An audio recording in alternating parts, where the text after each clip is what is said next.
pada sore hari ini kita akan melanjutkan diskusi terkait kajian sifat Nabi, dan alhamdulillah pada sore hari ini kita telah sampai di kuadran warna merah.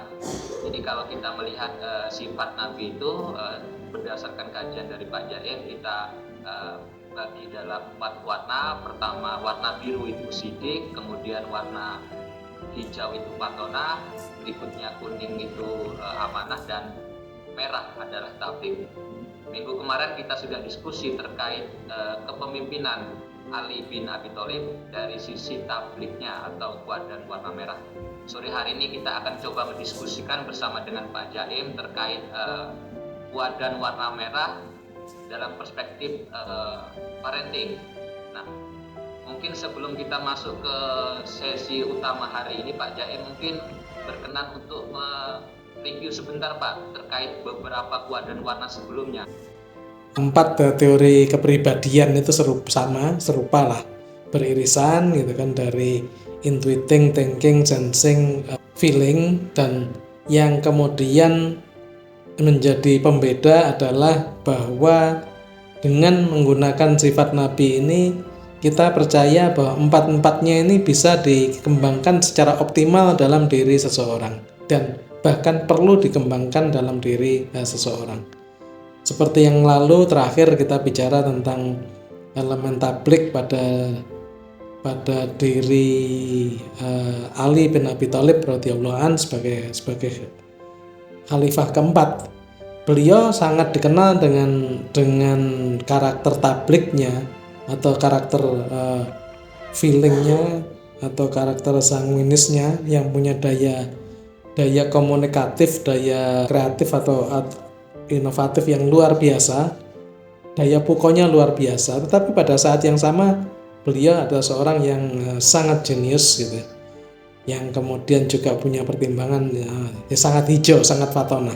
Nah ini kalau kita menggunakan teori kepribadian murni kan nggak bisa ketemu nih karena dua hal bertolak belakang. Jadi orang disuruh harus milih cenderung thinking atau feeling, nggak bisa dua-duanya. Sementara kalau kita menggunakan sifat Nabi ini justru dua-duanya harus dikembangkan dengan sangat baik.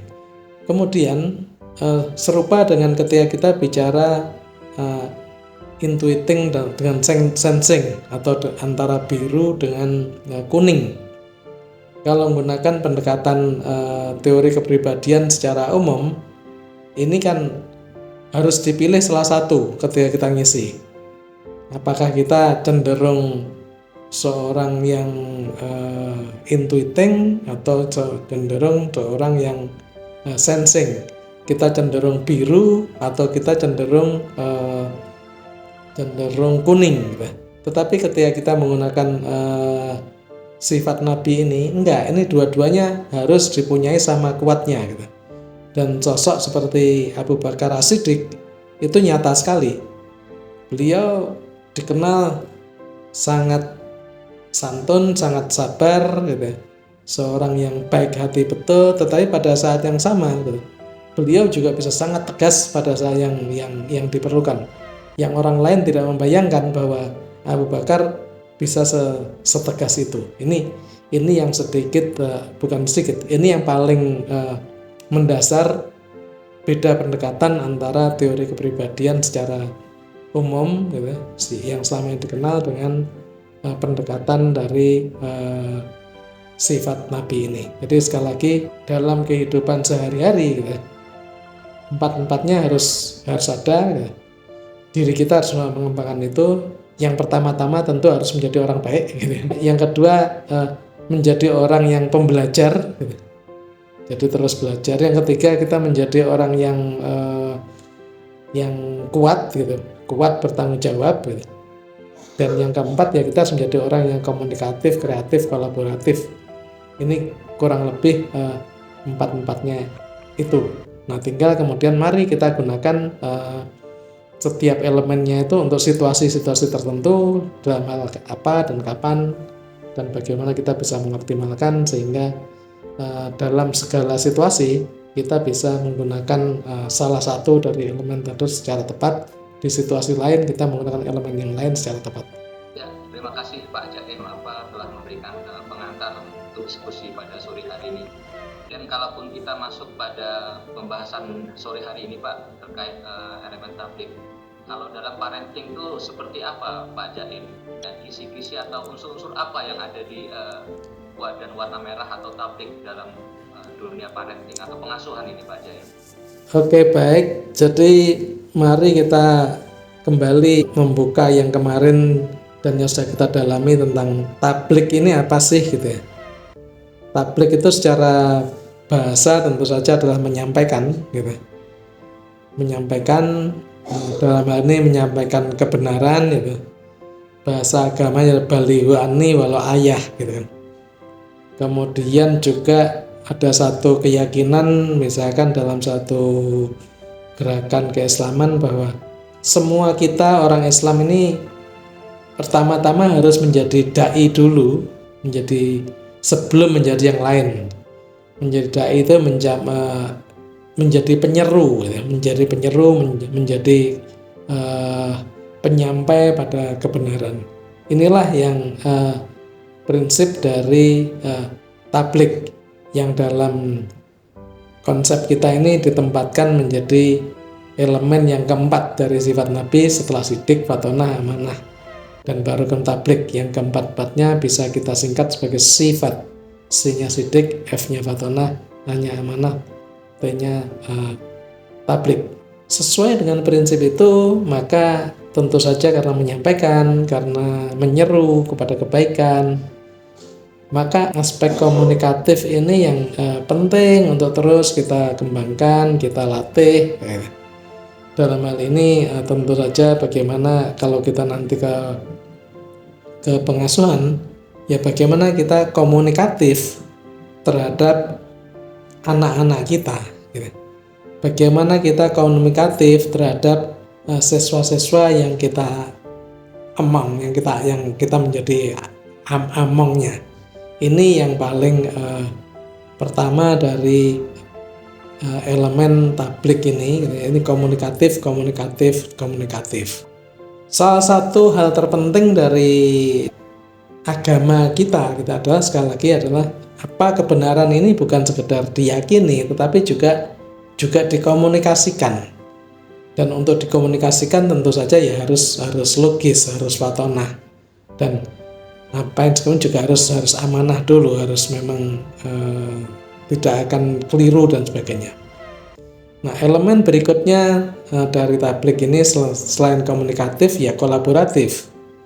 Ini aspek gotong royong, aspek sinergi, win-win solution. Nah, tantangannya adalah bagaimana kemudian kita sebagai orang tua menjalankan ini. Kita berkolaborasi dengan anak-anak kita berkolaborasi dengan murid-murid kita, dengan anak-anak asuh kita.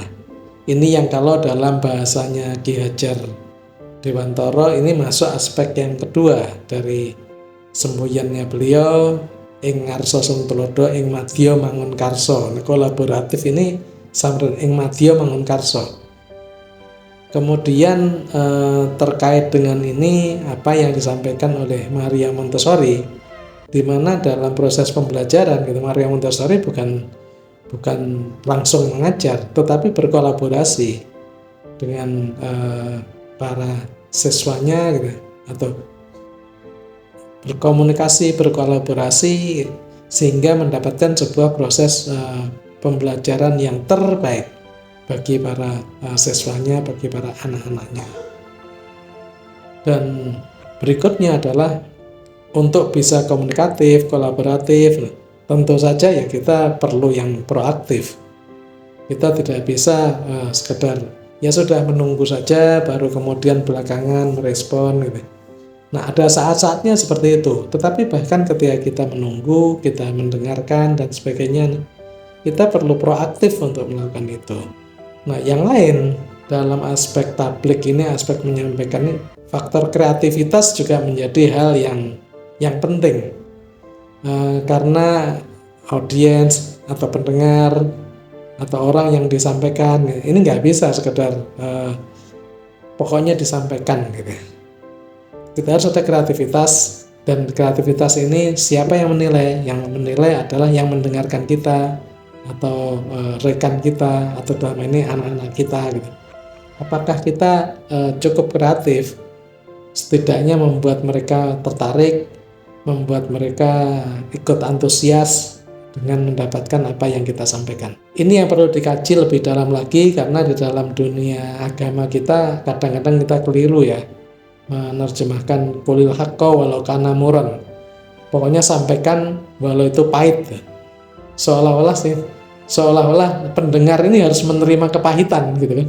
Dan kita bebas menyampaikan, terserah cara kita, yang penting kebenaran kita sampaikan. Dalam hal ini tidak. Kita justru ud'u ila sabili bil hikmah gitu. Harus sampaikan dengan hikmah. Dan untuk hikmah itu apa gitu? Ukurannya adalah orang lain yang kita ajak berkomunikasi, berkolaborasi atau menyampaikan itu nyaman. Dan untuk bisa nyaman ini tentu saja kreativitas diperlukan. Dan pada akhirnya dari semuanya itu ya tabligh sifatnya casual, tidak bisa formal sekali. Komunikasi sehari-hari, bayangkan kalau misalkan kita di rumah berkomunikasi dengan keluarga kita dengan bahasa-bahasa yang formal gitu, ya nggak akan jalan komunikasinya. Nah ini kurang lebih elemen-elemen tabligh atau elemen-elemen feeling kalau kita menggunakan teori kepribadian yang penting untuk digunakan dalam proses pengasuhan.